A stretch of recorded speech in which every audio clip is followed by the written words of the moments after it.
I knocked over the vase again. The crash echoed through the marble foyer of the Rossi mansion, water spreading across the gleaming floor in a pattern that looked almost artistic if you squinted and pretended it wasn't my third disaster of the morning. My hands flew to my mouth as the ceramic shards glittered like accusations under the chandelier's unforgiving light. Dio mio, Leah. Grace appeared from the kitchen doorway, dish towel slung over her shoulder, shaking her head with that mix of exasperation and affection I'd come to recognize over 3 years. That's the second Ming vase this month. Technically, it was Qing Dynasty, I corrected, then immediately regretted it. Which doesn't make it better. I know. I'll pay for it. Again. Add it to my tab. Grace laughed, the sound warm despite my catastrophe. My brother doesn't care about the vases, Kara. He cares that you keep trying to dust them while carrying 3 other things. Use 2 hands. Or better yet, focus on one task at a time. Where's the efficiency in that? I grabbed the mop from the utility closet, already calculating how to clean this mess before Marco returned from his morning meeting. I can multitask. I'm excellent at multitask. My phone buzzed. I glanced down to read the text from Henry, my childhood friend who'd recently moved back to the city, and didn't see the shard of porcelain until my knee connected with it. Madonna Santa. Grace rushed over as I hopped on one foot, already knowing the small cut wasn't serious, but also knowing I'd somehow gotten vase water on my other shoe in the process. This is what I mean. You're brilliant, Leah. You organize my brother's entire household, manage his schedule better than his actual assistant, remember every detail of every event, but you do it all while tripping over your own feet. It's a gift, I muttered, examining the minor scrape. Some people have grace. I have momentum. The front door opened with the particular weighted sound that meant Marco had returned earlier than expected. My stomach did that stupid flip it had started doing lately whenever he entered a room, which I firmly ignored, because acknowledging it would be acknowledging something I couldn't afford to acknowledge. Marco Rossi walked in like he owned the space, which he did. But it was more than that. At 33, he carried himself with the kind of certainty that came from building an empire through intelligence and ruthlessness in equal measure. His tailored charcoal suit fit perfectly, his dark hair styled with the precision that marked everything he did. But it was his eyes that always caught me. Dark brown, almost black, observing everything with an intensity that should have been intimidating. It was intimidating. I'd just gotten used to it. What happened? His voice was calm, controlled, the same tone he used when negotiating million-dollar deals or handling threats to his operations. I murdered a vase, I announced, still holding the mop. In my defense, it was standing exactly where I needed to reach, and physics betrayed me. Grace snorted. Marco's expression didn't change, but something flickered in his eyes that might have been amusement. The vase, he said slowly, was a wedding gift from the Calabrian family. 17th century. Worth approximately $40,000. My stomach dropped to my knees. I'll start a payment plan, maybe set up a GoFundMe, appeal to the patron saint of clumsy housekeepers. There is no patron saint of clumsy housekeepers, Marco replied, stepping carefully around the water. And you're not paying for it. But you're also not fired, he continued, cutting off my protest, despite Grace's assurances 3 years ago that you were a hurricane in human form who can't sit still. He glanced at his sister, who had the decency to look slightly guilty. She also said you were the most competent, detail-oriented person she'd ever met. Both things appear to be true simultaneously. I opened my mouth, closed it, opened it again. An actual fish would have been more articulate. Marco moved past me toward his office, but paused. Patrick mentioned you called him a muscular broccoli last week, while making his protein shake. Heat flooded my face. I thought he was in the gym. I was talking to Grace. It was a compliment. Broccoli is healthy and... He found it hilarious, Marco interrupted, as did I, when he repeated it during our security briefing. His gaze held mine for a moment longer than necessary. Clean up the vase, Leah. Try not to injure yourself further in the process. He disappeared into his office, leaving me standing in a puddle of my own making, both literal and metaphorical. He likes you, Grace said quietly, mopping up the water I'd somehow forgotten about. He tolerates me because I keep his life organized. I corrected, bending to collect the larger shards. There's a difference. Is there? Grace's knowing smile made me uncomfortable. You've been here 3 years, Leah. You've seen the others he's hired. The ones who were perfectly professional, impeccably qualified, respectful to the point of fear. None of them lasted 6 months. You insult his security chief, break priceless antiques, and walk around humming show tunes while organizing his life with military precision. And he keeps you. That's because I'm good at my job, I insisted. But my voice sounded uncertain even to my own ears. You're excellent at your job, Grace agreed. But that's not why you're still here. Before I could formulate a response that didn't sound defensive, my phone buzzed again. Henry, confirming plans for Friday. Grace glanced at the screen over my shoulder. Who's Henry?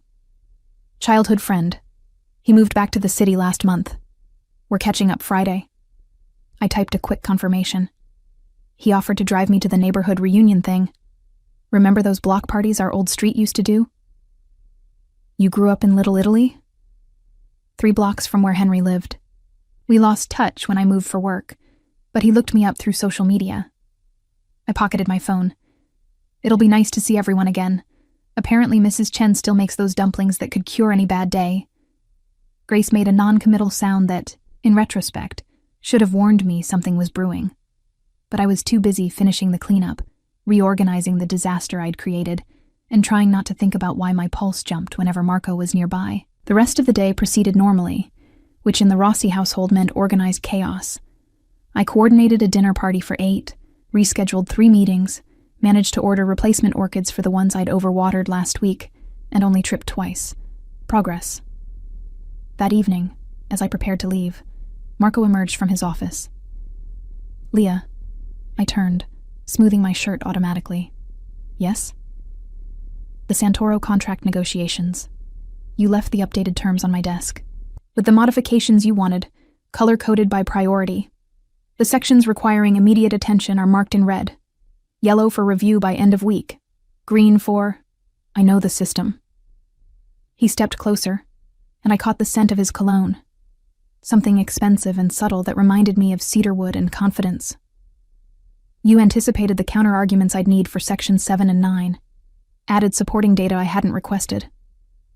You would have needed it eventually, I said, uncertain whether this was praise or criticism. The Santoros always push back on liability clauses. I pulled comparable contracts from similar negotiations to strengthen your position. Marco studied me with that intense focus that made me feel simultaneously seen and scrutinized. You're wasted as household staff, Leah. I'm not wasted. I'm exactly where I caught myself before saying something revealing. I'm good at this. You're extraordinary at this. He leaned against his desk, arms crossed. You notice everything, remember everything, process information faster than most people on my actual business team. Then it's a good thing I work for you, I managed, proud that my voice stayed steady despite my heart attempting to escape my ribcage. Yes, Marco said quietly. It is. The moment stretched, waited with something I didn't want to examine. Then Grace called from the kitchen about tomorrow's menu, and the spell broke. Good night, Mr. Rossi, I said, reverting to formality like armor. Marco, he corrected, as he had been correcting for 3 years. How many times must I tell you? At least once more, apparently. I grabbed my bag, offering a smile that felt more real than I intended. Good night, Marco. His expression softened almost imperceptibly. Good night, Leah. Try not to break anything on your way out. The night is young, I called over my shoulder. Anything could happen. I heard what might have been a laugh as I left, but I didn't look back to confirm it. Friday arrived wrapped in the kind of golden autumn light that made even the city's concrete feel romantic. I finished my morning tasks with unusual efficiency, partly because I was excited about the reunion, partly because Marco had been watching me more than usual all week, and it made my hands even clumsier than normal. You're humming again, Patrick observed, entering the kitchen where I was preparing Marco's afternoon espresso. The security chief, still muscular, still reminiscent of broccoli, grinned at me.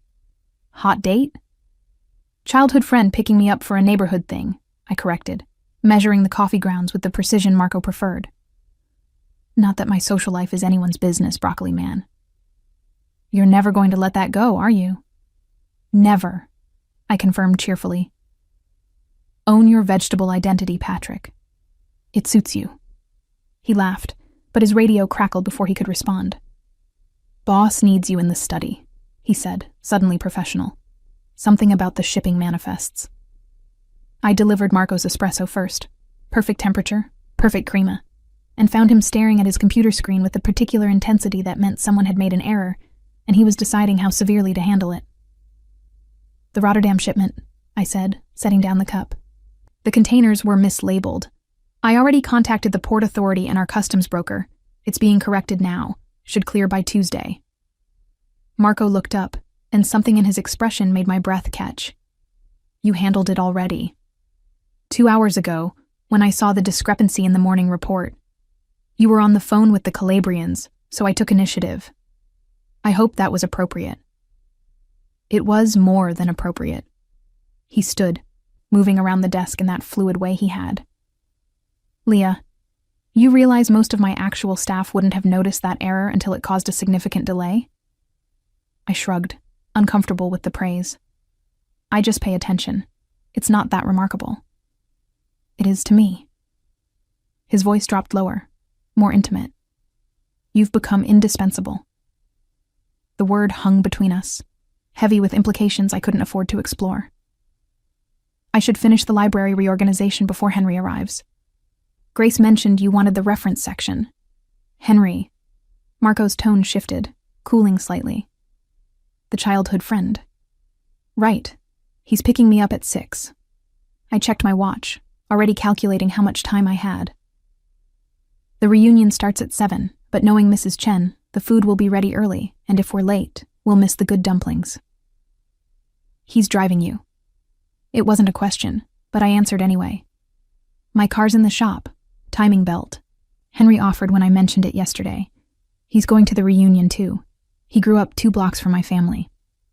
I started toward the door, then paused. Did you need something else with the manifests? I can pull the full documentation if... No. Marco's jaw tightened almost imperceptibly. That's all. I left, but the strange tension followed me through the afternoon like a shadow I couldn't shake. At exactly 6 o'clock, a car horn sounded from the circular driveway. Through the window, I saw Henry's familiar grin, his hand waving enthusiastically. He'd aged well, still had that boyish energy that made everyone around him smile, still dressed like he'd grabbed whatever was clean from the laundry basket. I grabbed my jacket and bag, calling goodbye to Grace, and hurried down the front steps. That's when my coordination betrayed me spectacularly. My heel caught on the edge of the stone step. My ankle twisted. And suddenly I was falling forward with the kind of slow-motion clarity that let you know exactly how embarrassing this was going to be. Henry lunged from the driver's seat, catching me around the waist before I could faceplant on the driveway. Still graceful as ever, Leah. Shut up, I laughed, straightening but keeping a hand on his arm for balance. My coordination peaked at age 7 and it's been downhill since. Remember when you tripped during the Easter pageant and took down 3 other angels? I was 8. And those wings were a safety hazard. I was still laughing, still holding his arm, still completely unaware of the figure watching from the study window. Henry released me but kept his hand hovering near my elbow, protective. You okay? Twist anything? Just my dignity, as usual. I tested my ankle. Fine, thankfully. Come on. Mrs. Chen's dumplings wait for no one. As Henry opened the car door for me, I glanced back at the mansion, catching a glimpse of movement in Marco's study. But when I looked again, the window was empty.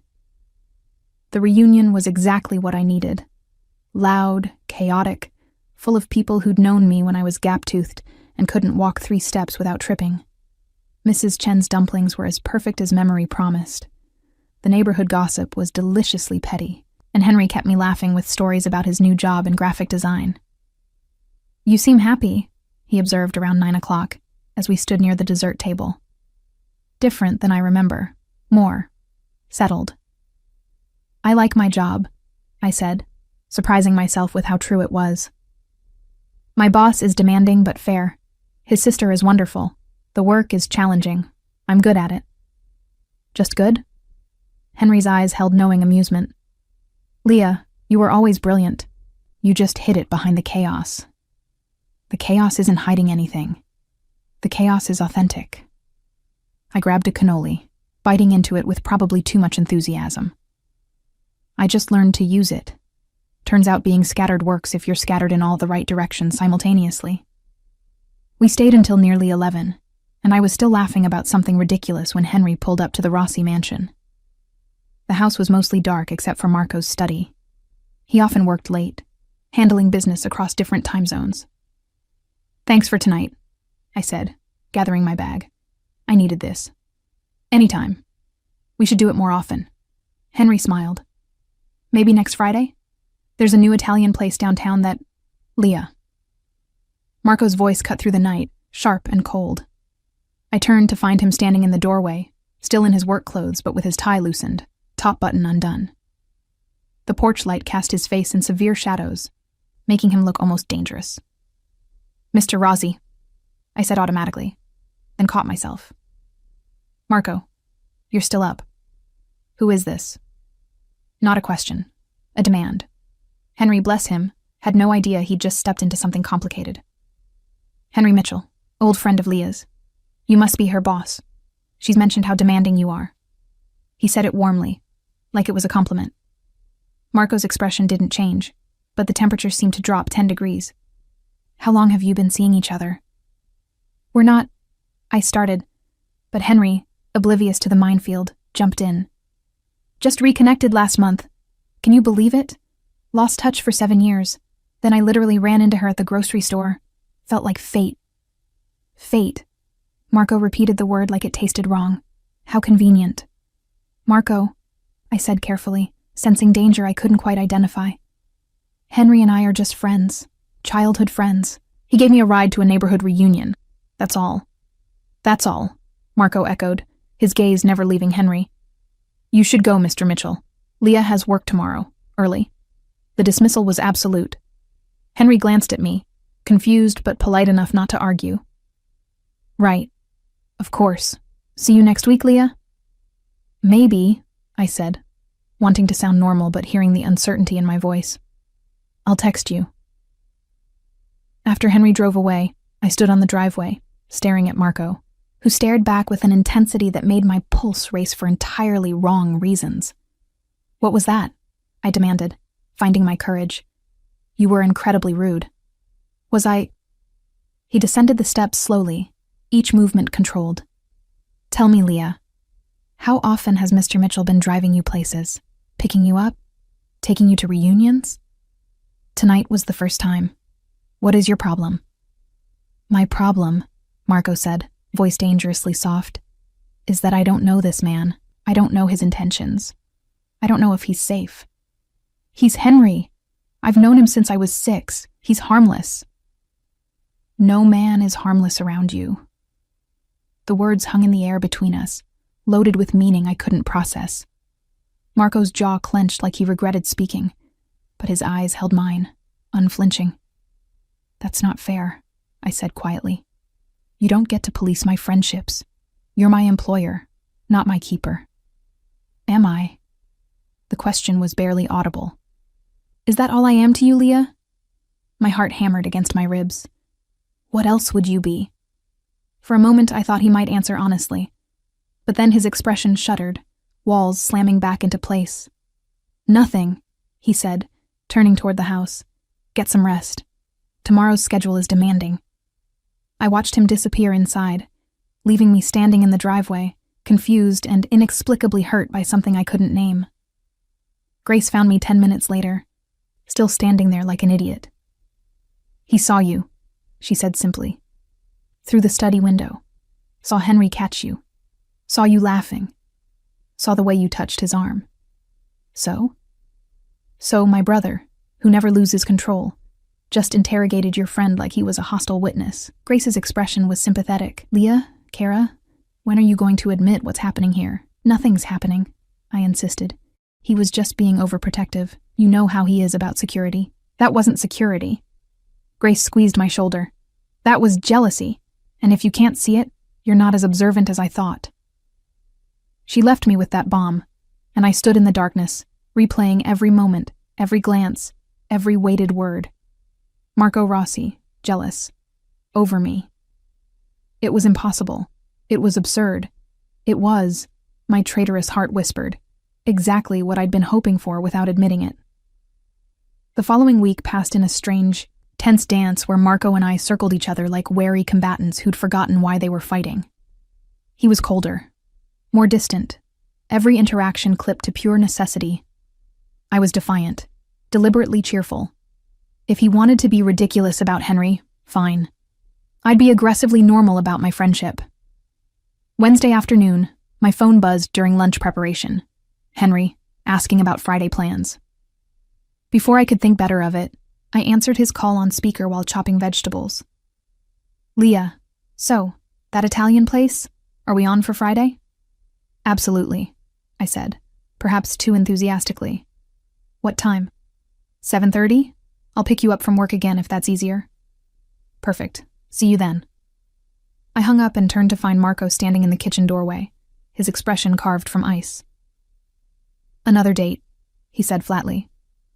"Another friend outing," I corrected, returning to the vegetables with more force than necessary. "Is there something you need? I'm preparing your lunch. I need you to stop being deliberately obtuse." The knife stilled in my hand. I turned slowly, meeting his gaze with all the frustration I'd been suppressing. "Excuse me?" "You heard me." Marco stepped into the kitchen, and the space suddenly felt too small. "You're seeing him to prove something. I'm seeing him because he's my friend and I enjoy his company. Not everything is about you, Marco. Isn't it?" His voice dropped dangerously low. "You've worked here 3 years, Leah. 3 years without mentioning any friends, any social life, any romantic interests. Then suddenly this man appears, and you're going out twice in 1 week. Maybe I kept my personal life private because my employer made it clear we had a professional relationship." The words burst out before I could stop them. "Maybe I didn't think you'd care what I did on my own time." "You thought I didn't care?" Marco moved closer, his control fraying at the edges. "You honestly believed I didn't notice every time you smiled? Every time you laughed? Every small moment of joy you brought into this house?"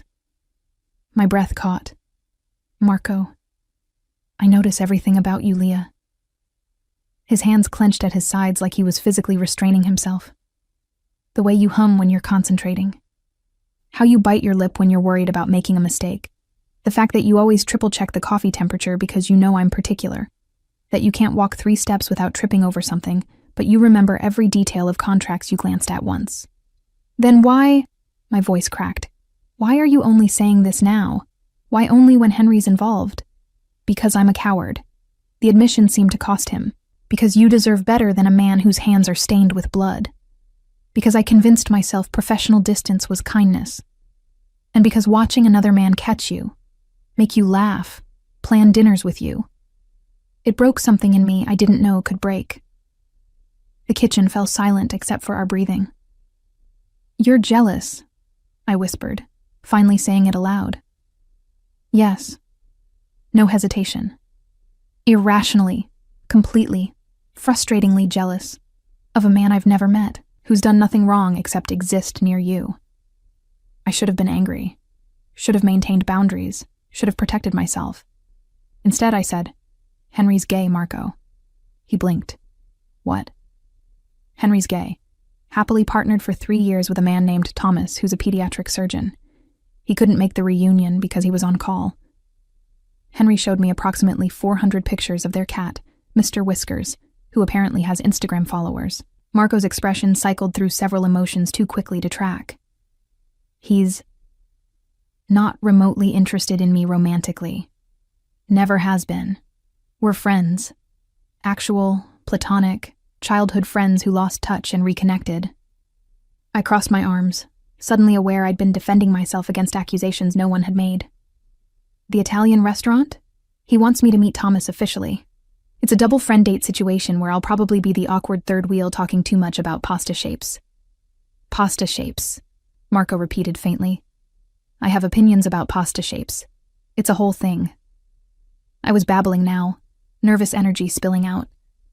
Rigatoni is superior to penne for sauce retention. Fettuccine is objectively better than linguine despite what anyone says. Farfalla is decorative nonsense that... Leah. Marco's voice stopped my ramble.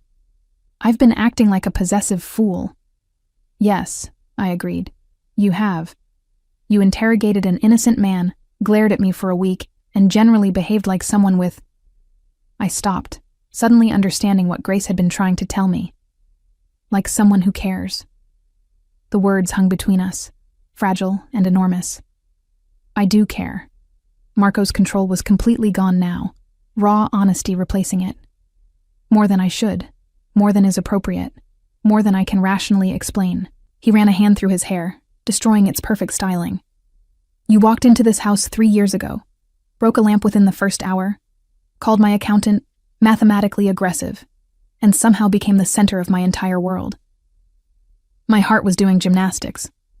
I called Frederick mathematically aggressive because he was. He tried to deduct the flowers as a business expense when they were clearly personal. You were right. You're always right about these things. You see details everyone else misses. You organize chaos into clarity. You make impossible things possible while tripping over your own feet. Marco stepped closer, and I could feel the heat radiating from him.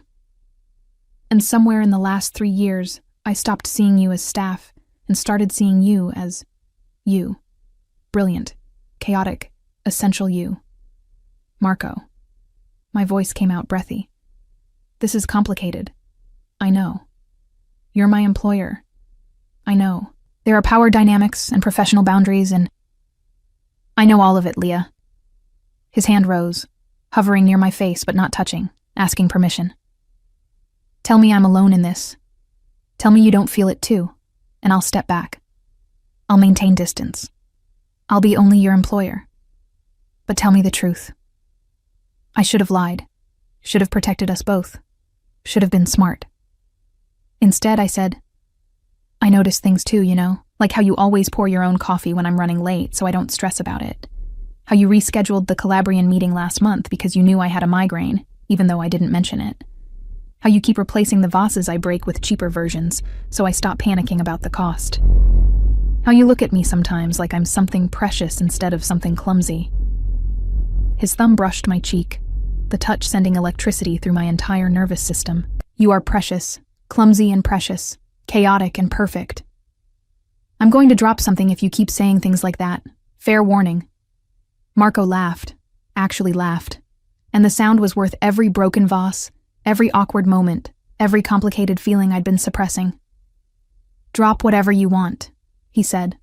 I'll replace it all. But Leah, I need to know.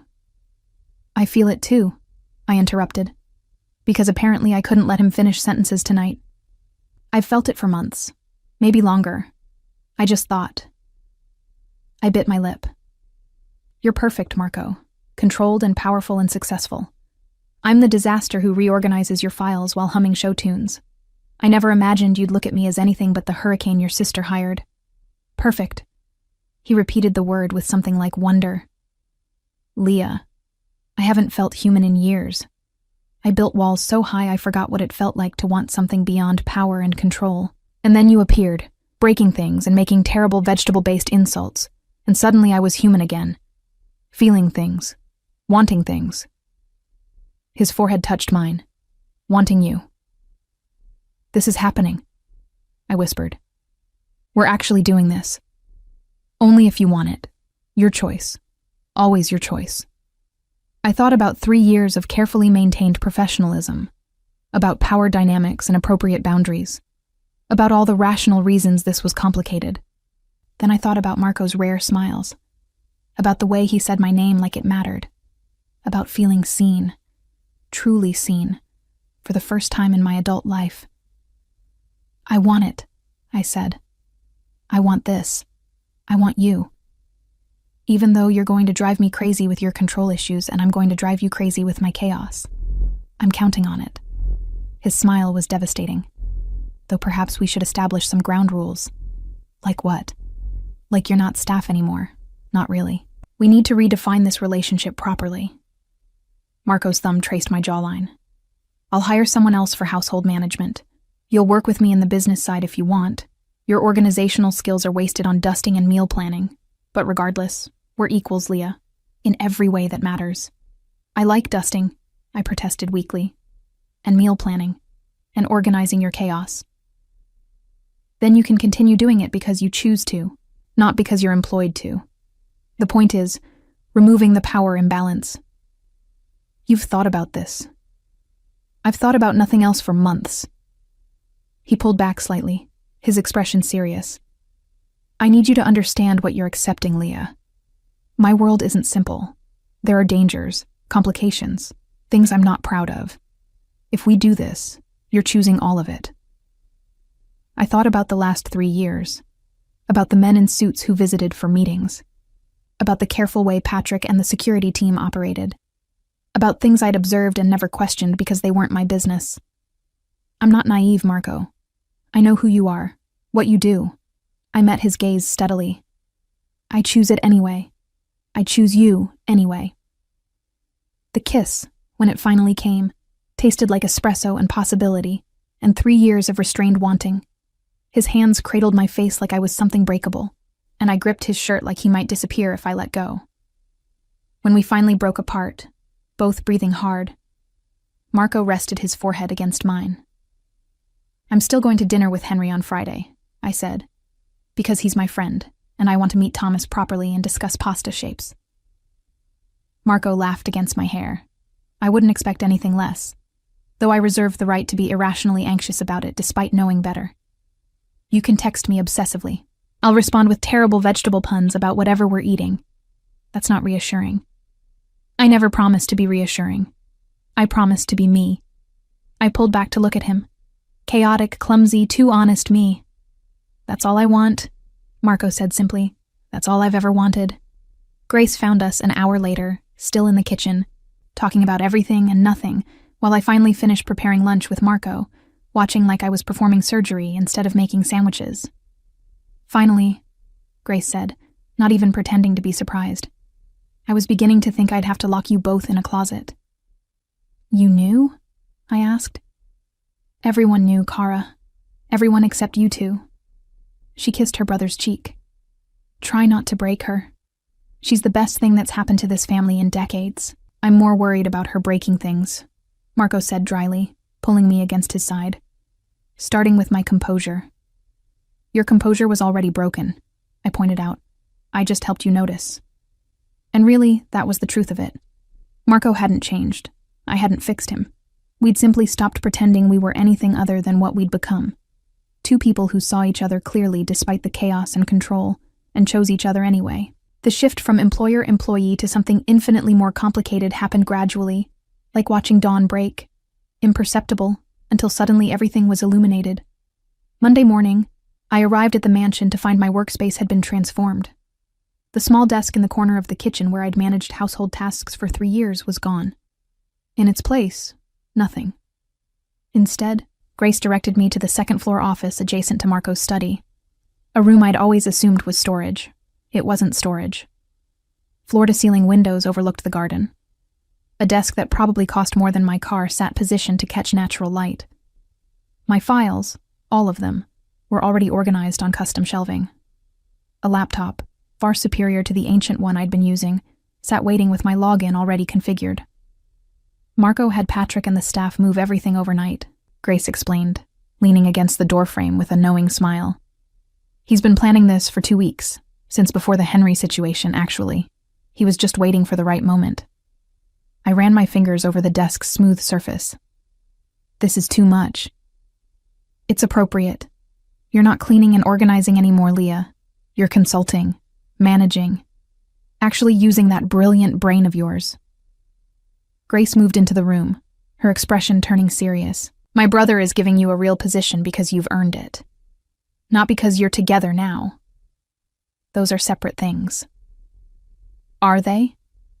I sank into the ergonomic chair that fit perfectly. Everyone will think. Everyone who matters knows you've been doing this level of work for years, without proper recognition or compensation. She placed a folder on the desk. Your new contract, Salary commensurate with your actual responsibilities. Official title, Director of Operations. You'll oversee household management, but also coordinate with Marco's business managers, handle scheduling across divisions, manage special projects. I opened the folder, and the salary number made me blink. Grace, this is what you're worth. Maybe even less than you're worth. But Marco was trying to be reasonable. She grinned. I told him to double it. He compromised at 1.5 times. I can't accept this. You can, and you will. Because if you don't, I'll be insulted that you think so little of your own value. Grace's tone turned stern. You've been undercharging yourself for 3 years, Kara. No more. Before I could argue further, Marco appeared in the doorway. He'd clearly been waiting for Grace to brief me first, giving me space to process without his overwhelming presence influencing my decision. Leah. He entered slowly, gauging my reaction. If the office isn't suitable, we can... It's perfect. The words came out softer than I intended. It's too perfect. Marco, I don't need all this to do my job. I know you don't need it. That's not why I'm offering it. He leaned against the desk, close enough that I could smell his cologne. For 3 years, you've worked twice as hard as anyone else, solved problems before I knew they existed, and managed impossible situations with grace. This position isn't charity. It's recognition of what you've already been doing without proper acknowledgement. People will say you're giving me special treatment because we're together. Let them. His voice carried absolute certainty. Anyone who's worked with you knows the truth, and anyone who doesn't matter enough to matter. Grace cleared her throat diplomatically. I'm going to check on lunch preparations. You two talk. After she left, Marco remained silent, letting me process. It was one of the things I'd learned about him. He knew when to push and when to simply be present. I'm scared, I admitted finally. What if I mess this up? What if people think I'm only here because of us? What if I prove everyone right by failing spectacularly while tripping over my own feet and breaking something important? Then you'll pick yourself up, fix what you broke, and continue being extraordinary. Marco's hand covered mine on the desk. Leah, you've been afraid of your own competence for as long as I've known you. You hide behind the chaos, the clumsiness, the jokes, the self-deprecation. But I've watched you negotiate with vendors who intimidate trained professionals. I've seen you reorganize entire filing systems that financial experts couldn't navigate. You defused a confrontation with the Calabrian family's accountant, using nothing but logic and charm. I told him his spreadsheet formatting was criminally inefficient and suggested he use color coding, I muttered. He laughed and agreed to the revised terms. Exactly. You have a gift for seeing through pretense to the actual problem, for finding solutions others miss because they're too busy protecting their egos. His thumb traced circles on my wrist. Stop hiding. Be brilliant openly. Let people see what I've seen for years. I wanted to argue, to list all the reasons this was too much, too fast, too complicated. Instead, I asked, what's my first project? Marco's smile was worth the leap of faith. The Santoro contract negotiations. They're stalling on the Northwestern Territory Division. I need fresh perspective. Someone who can see patterns I'm too close to notice. The Northwestern Territory Division is stalling because they're not actually negotiating in good faith, I said immediately, pulling up the files I'd memorized months ago. They're running out the clock until the Delgado family completes their harbor acquisition. Once that's done, the Santoros think they'll have better leverage. But the Delgado timeline is delayed by at least 6 weeks due to environmental permits. If you apply pressure now, the Santoros will fold rather than wait. Marco stared at me. How did you know about the Delgado permits? I read the regional development reports you get weekly. The harbor project requires Coastal Commission approval, which is delayed pending ecological surveys. It's in the footnotes of the March briefing, page 17, second paragraph. I pulled up the document to verify. See? Right there. 6 to 8 week delay. Possibly longer if the survey finds anything problematic. You read my regional development reports. I read all your reports. How else would I know what you might need? I looked up from the screen to find him watching me with an expression I couldn't quite decipher. What? I'm reconsidering your salary. It should definitely be higher. Marco, I'm serious. Leah, my business advisors missed that connection. My negotiation team didn't make that link. You saw it because you read footnotes in briefings most people skim. It's not that impressive. I just pay attention. It's incredibly impressive. And it's exactly why you belong in this office, with this title, doing this work. He stood, pulling me to my feet. One condition, though. What? You still organize the household schedule. Grace and I are lost without your system. I laughed. That wasn't in the contract. Consider it a bonus responsibility, though we're paying you extra for it now. You're impossible. I'm in love with you. The words came out casual, like he'd been saying them for years instead of for the first time. That tends to make people do impossible things. My breath caught. Marco, too soon? He didn't look worried. I can take it back. Pretend I said something less dramatic. Perhaps I'm quite fond of you, or you're growing on me like an affectionate fungus. Affectionate fungus? I panicked. You make me panic. It's your fault. He pulled me closer, his hands settling at my waist. But the sentiment stands. I love you, Leah. Your chaos, your brilliance, your terrible vegetable comparisons, your inability to walk 3 steps without incident. All of it. I should have been terrified, should have questioned the speed of this, the intensity. Instead, I said, I love you too. Even though you're controlling and possessive, and you glowered at Henry like he'd committed a crime. In my defense, I thought he had committed a crime. Against me. By existing near you. That's not how crimes work. It should be. He kissed my forehead, then my nose, then finally my mouth. Fair warning. I'm going to be terrible at this, at being open, at not defaulting to control when I'm worried about your safety, at accepting that you're capable of handling situations without my interference. And I'm going to be terrible at being organized while not breaking things, at accepting help without arguing, at remembering that I'm allowed to be confident instead of self-deprecating. I leaned into him. We'll be disasters together, my favorite kind of disaster. The intercom on my new desk buzzed. Apparently it was connected to Marco's study. Patrick's voice crackled through. Boss, the Santoro lawyer is online too. Should I tell him you're busy? Marco looked at me, eyebrows raised. What do I tell him? Tell him the Northwestern Territory terms are non-negotiable, but you're willing to discuss the harbor access clauses if they commit by end of week. Mention you're aware of regional developments that might affect their timeline.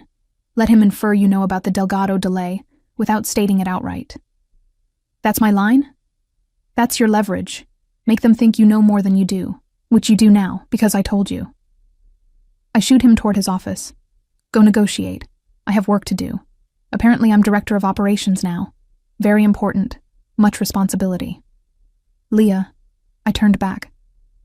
Thank you, Marco said simply, for seeing me, for choosing this, for being exactly who you are. Thank you for building me an office so I'd stop organizing your life from a kitchen corner like some kind of domestic wizard. Domestic wizard. He shook his head, smiling. I'll add that to your official title. After he left, I sat in my new chair, in my new office with my new title and impossible salary, and felt something unfamiliar settle in my chest. Not happiness exactly. Something bigger, something that felt like belonging. Grace appeared in the doorway with espresso. Perfect temperature, perfect crema. Welcome to the family business, Kara, she said. Try not to reorganize us out of existence. No promises, I replied, already pulling up the Santoro files with renewed purpose. But I'll try to give you warning before I revolutionize everything. That's all anyone can ask. Through the wall, I could hear Marco's voice, measured and confident as he delivered the negotiation terms I'd outlined. When he reached the part about regional developments, he paused, I imagined him smiling, and then deployed the leverage with perfect precision. I opened my laptop and got to work, feeling more myself than I had in years. Clumsy, brilliant, chaotic, essential me, finally in exactly the right place. 3 weeks into our new reality, I discovered that loving Marco Rossi meant accepting two contradictory truths simultaneously. He trusted me completely with his business operations, and he trusted no one completely with my safety. "You're doing it again," I said, without looking up from the logistics report I was reviewing. "I can feel you hovering." "I'm not hovering." Patrick's voice came from the doorway of my office. "I'm providing security oversight. You've been standing there for 10 minutes watching me type. That's hovering." I turned to face him, arms crossed. "Marco sent you, didn't he? Boss wants to ensure the office is secure. New protocols since you've taken on more visible responsibilities." Patrick had the decency to look slightly guilty. "You're handling sensitive information now. Contract details, negotiation strategies, financial projections. That makes you a potential target for people who'd like to undermine the family's operations." "I've been handling sensitive information for 3 years. What's actually changed?" "Now people know you're handling it. There's a difference between being invisible staff and being officially positioned as the director of operations." He moved into the room, his expression serious. "Leah, you're not just Marco's girlfriend. You're becoming a strategic asset to the organization. That changes your risk profile." I wanted to argue, but he wasn't wrong. In the past 3 weeks, I'd attended 2 negotiation meetings, consulted on 4 major contracts, and somehow become the person other department heads contacted when they needed clarity on Marco's priorities. My visibility had increased exponentially. "Fine. Hover discreetly." I returned to the report. "But if you start commenting on my typing speed, we're going to have words." "Your typing speed is impressive. 78 words per minute with minimal errors." "Patrick, just stating facts." He grinned. "Boss also wants me to accompany you to your lunch with Henry and Thomas tomorrow. Security precaution." I sighed. Of course he does. The lunch in question had been rescheduled twice due to conflicting schedules, and I was genuinely excited to finally meet Henry's partner properly.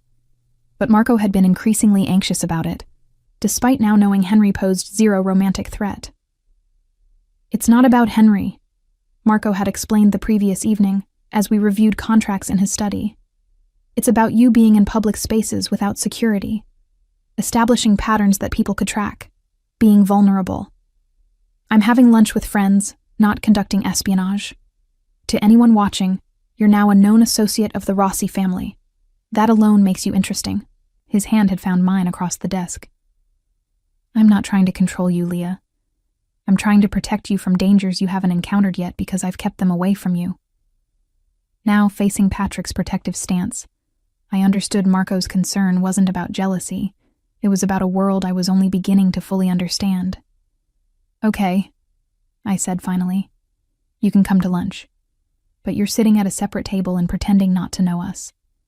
I refused to introduce my security detail to Henry like it's normal. It is normal. For this life.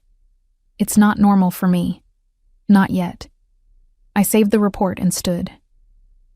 "I need time to adjust to being someone who needs protecting. Give me that at least." Patrick's expression softened. "Boss said you'd resist. Also said to tell you that resistance is pointless because he's already arranged security whether you agree or not. But he'd prefer you to agree, so you don't spend energy fighting something designed to keep you safe." "He said that exactly?" I'm paraphrasing. He actually said, "Tell her I love her stubbornness, but I love her safety more. And if she argues, remind her she once insisted I wear a seatbelt in my own car, because statistics matter." I laughed despite myself. That's more accurate. "So we agree? I accompany you tomorrow, discreet but present?" "We agree. But Patrick?" I met his gaze. "Thank you for taking this seriously, for understanding I'm not just." I gestured vaguely. "Whatever people think I am." "Your family," Patrick said simply. "Grace adores you. Marco loves you. That makes you one of us. We protect our own." The words settled something anxious in my chest. Family. Not just Marco's girlfriend or the director of operations, but actually part of this complicated, dangerous, fiercely loyal unit. That evening, I found Marco in his study, staring at security protocols with the kind of intensity usually reserved for hostile takeovers. "Patrick told me about tomorrow," I said, closing the door behind me. Thank you for caring enough to worry. But Marco, you can't bubble wrap me forever. I can try. He didn't look up from the documents.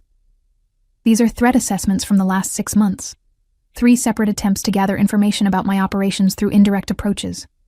One tried to bribe a vendor, another posed as a journalist. The third approached Grace at a charity event. I moved behind him, reading over his shoulder. None of them succeeded. Because we were vigilant. Because we anticipated threats. Because we maintained security protocols even when they seemed excessive. He finally turned to face me. I'm not trying to control you, Leah.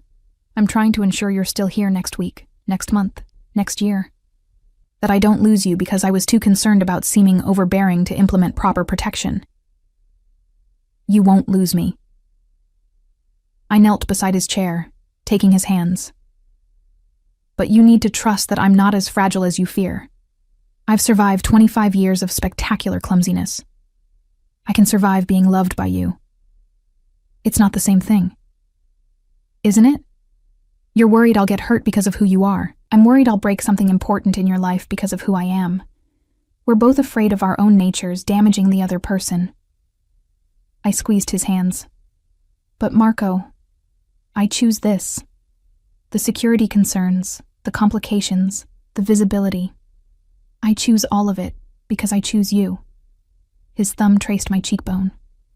You're more resilient than I give you credit for.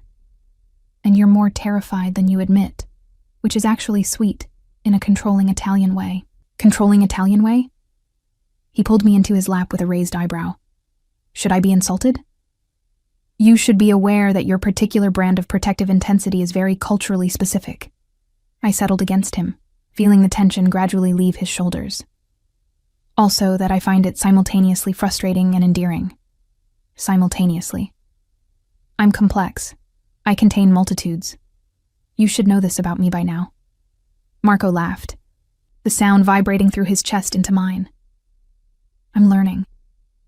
Every day, I discover something new about you that I didn't know I needed. Like what? Like how you hum show tunes when you're solving complex problems. Like how you make terrible vegetable puns when you're nervous. Like how you somehow reorganized my entire security protocol filing system by threat level and probability without being asked. And it's actually brilliant. The old system was chaos. Color coding by type instead of severity. Amateur hour.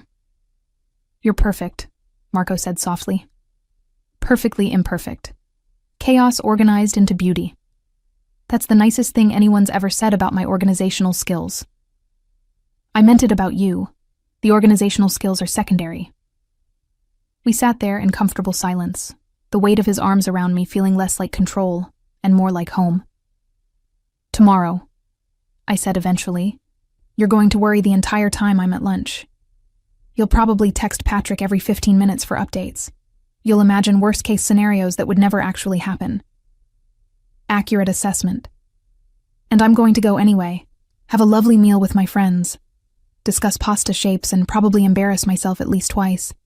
And then I'll come home to you, safe and sound, and you'll realize your worry was disproportionate to the actual danger. Also accurate, though I reserve the right to worry regardless. Deal. I kissed him softly. But Marco, at some point, you're going to have to trust that love doesn't make me weaker. It makes me more careful. Because now I have something to come back to. His arms tightened around me. When did you become so wise? I've always been wise. I just hid it behind the clumsiness. I pulled back to look at him properly. Stop underestimating the disaster girlfriend. She's more capable than she appears. The disaster girlfriend, Marco repeated with amusement. Is that your official title now? Director of Operations and Disaster Girlfriend. It has a nice ring to it. It truly doesn't. Too late. I'm having business cards made. The next day, lunch with Henry and Thomas went perfectly. No threats materialized. No dangerous situations emerged. And I only spilled water once. On myself, naturally. Patrick sat 3 tables away, somehow managing to look both intimidating and invisible simultaneously. Thomas was delightful. Warm, funny, exactly as wonderful as Henry had described. They told stories about their cat, Mr. Whiskers, with the kind of affection that made my heart happy. Henry asked about work without prying into specifics, respecting boundaries he probably didn't fully understand but recognized as necessary. "You seem settled," Henry observed as we finished dessert. "Happier than I've seen you in years." "I am," I said honestly. "It's complicated and sometimes overwhelming, but it's real. And right." "Good." He squeezed my hand across the table. "You deserve real and right, Leah. Even if it comes with security details at separate tables." "You noticed." "Hard not to, but I get it. Marco's world comes with precautions." Henry smiled. "As long as you're choosing it freely, that's what matters." When I returned to the mansion that afternoon, Marco was waiting in my office, pretending to review documents, but clearly just watching for my arrival. "I survived," I announced. "Not even a minor catastrophe. Your worry was entirely unfounded." Patrick sent updates, 6 of them. Marco stood, pulling me into his arms. "I'm working on the overbearing protective instinct. Grace says it might take a decade." "I have time," I said against his chest. "We have time." And in that moment, surrounded by contracts and security protocols, and the evidence of our complicated, beautiful reality, I believed it completely. 2 months into our official relationship, I discovered that love could coexist with frustration in ways I'd never anticipated. "You changed my security clearance," I said, standing in Marco's study doorway with a tablet displaying the new restrictions. "I can't access the Northeastern Division files anymore." Marco didn't look up from his computer. "Temporary measure. Intelligence suggests the Moretti family is probing for information about our operations. Until we determine their angle, I'm limiting access to sensitive regions." Without discussing it with me first. "It's a security decision, not a personal one." "It's both." I moved into the room, setting the tablet on his desk with more force than necessary. "Marco, you promoted me to Director of Operations. You gave me responsibilities, authority, trust, and then you unilaterally revoke access when you decide I need protecting. That's not partnership. That's control." Finally, he looked at me. "The Morettis are dangerous. If they're targeting information and you're compromised, then we address it together. You warn me. We adjust protocols.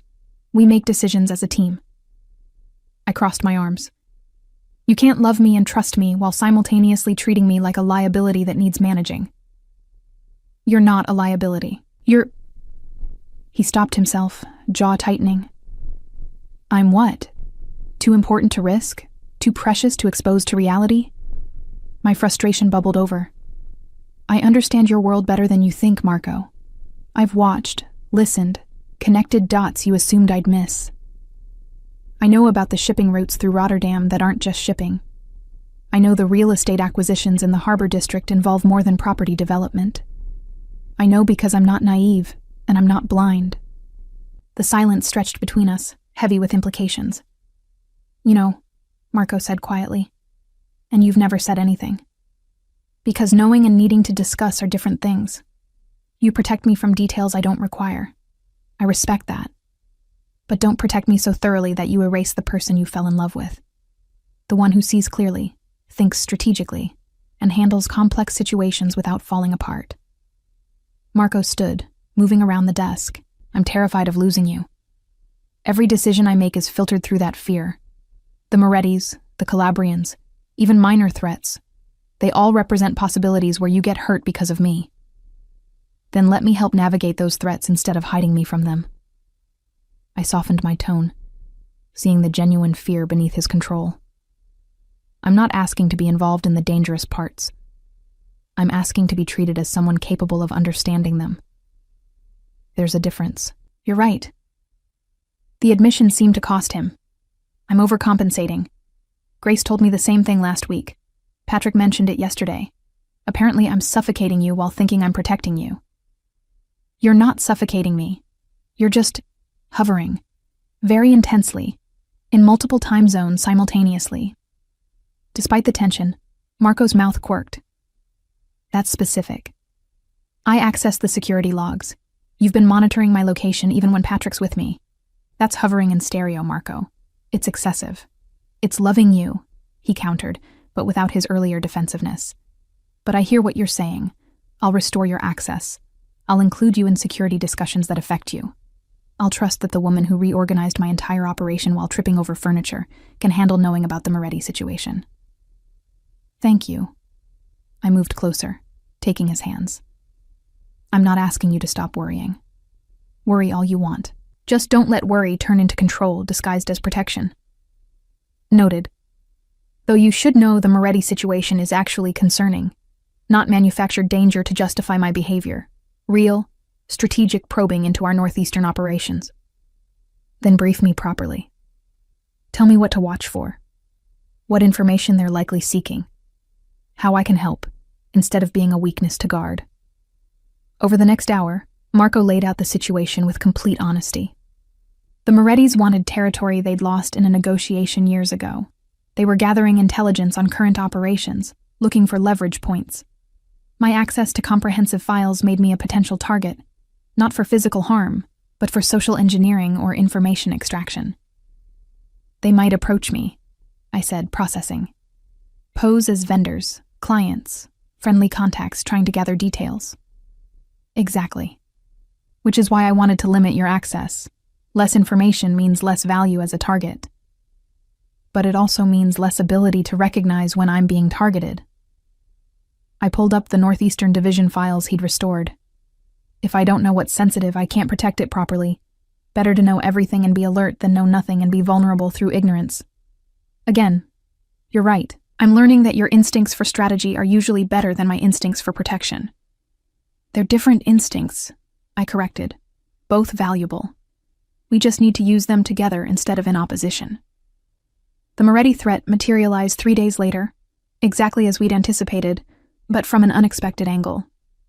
I was reviewing vendor contracts when my phone rang. Unknown number, which I normally didn't answer. But given current circumstances, I put it on speaker with Patrick present. Miss Walker, this is Thomas Santoro, Regional Development Coordinator. The voice was smooth, professional. I'm calling regarding the harbor project consultation we discussed. We hadn't discussed any harbor project. This was the probe. I caught Patrick's eye, keeping my voice casual. I'm sorry, Mr. Santoro. I think you have the wrong person. I'm not involved in harbor developments. Oh? My apologies. I was told you were Director of Operations for Rossi Holdings. The harbor project intersects with several of your managed territories. Classic fishing technique. Provide general information, see what details the target volunteers. I manage operational logistics, not regional development. You'd want to speak with our property acquisition team. I kept my tone helpful but vague. I can transfer you to that department if you'd like. No need. Perhaps I was misinformed. A pause.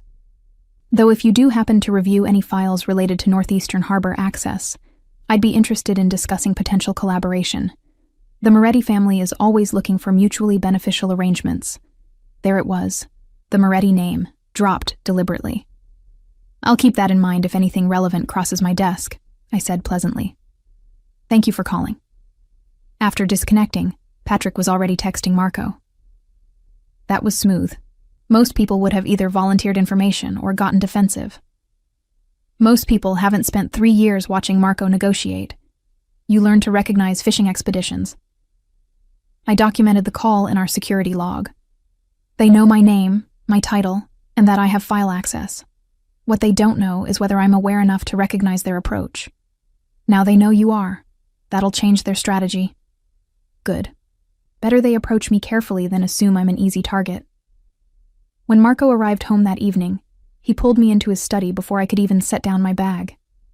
Patrick briefed me, the Santoro call. His hands framed my face. You handled it perfectly. Better than perfectly. You gave them nothing while appearing helpful. That's advanced tradecraft, Leah. I pay attention. You've taught me well. I leaned into his touch. Still think I need protecting from information? I think you've proven you can handle more than I credited. He kissed my forehead. I'm sorry. For underestimating you. For letting fear make decisions instead of trust. You're learning. We both are. I pulled back to look at him properly. This life we're building, it's not traditional. It's not simple, but it's ours. And I choose it, Marco. All of it. The complications, the dangers, the protective security details. I choose this world because I choose you. Even knowing what it means, the constant vigilance, the calculated risks, the reality that people like the Morettis will always be probing for weaknesses. Especially knowing that. Because those challenges don't change how I feel about you. They're context, not deal breakers. I laced my fingers through his. I'm not naive enough to think love conquers everything, but I'm optimistic enough to believe we can navigate everything together. Marco's expression softened into something vulnerable and hopeful. Together. I like the sound of that. Good, because you're stuck with me now. Chaos, clumsiness, strategic thinking, and all. My favorite combination. 6 months later, I stood in our bedroom. Somewhere along the way, my apartment lease had expired, and I'd simply stayed, neither of us acknowledging the transition until Grace started calling it our place, getting ready for the annual charity gala. The dress was elegant, burgundy silk that Marco had insisted on buying despite my protests. But I'd won the argument about shoes, selecting practical heels I could actually walk in instead of the designer torture devices he'd suggested. You look beautiful, Marco said from the doorway, already dressed in his tuxedo. Though I maintain the Louboutins would have been stunning. The Louboutins would have resulted in me falling down the stairs and creating a scene. These are stunning and functional. I turned, letting him zip the dress. How do I look? Appropriately professional for the director of operations attending her first major social event in official capacity? You look like the woman I love. His hands settled at my waist.